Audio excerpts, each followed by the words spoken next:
5,000 ساڵ ئەبێت مێژۆکەی. ئەو کاتە دەف چوارچەوەیەکی مڕەبعی بووە، چوارگۆشەیی بووە.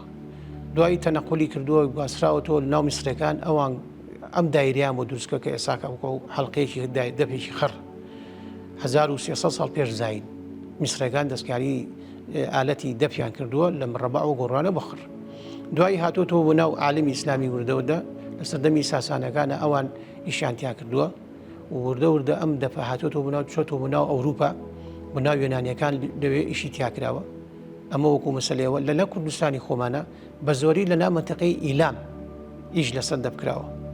لە منتیقەی شاری ئیلام ئەوان زیاتر پێوەست بوون بە مناجات و بە حەفەلاتی خۆیان هەبووە، مناسیبیان هەبووە، یادەکانی نەورۆزیان هەبووە، یان کۆمەڵێشتی تریان هەبووە، ئەم ئالەتیان بەکاری ناوەکو دەف.